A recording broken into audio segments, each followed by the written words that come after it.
Oh no, my tomato plant got damaged by a windstorm we had the other day.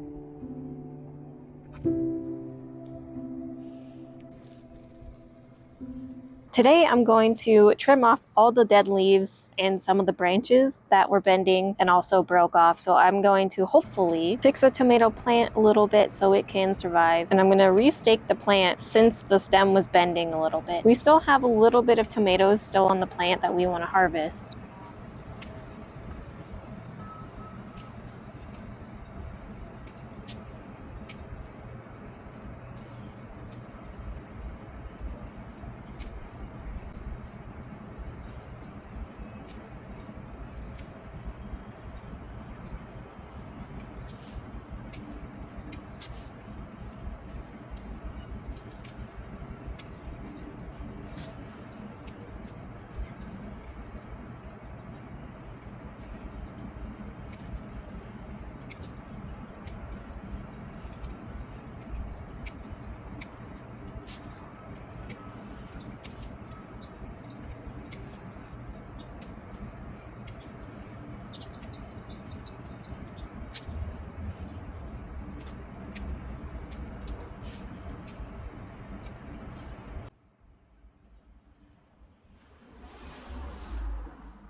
Stay tuned for updates to see how the tomato plant is doing and if it will live or die.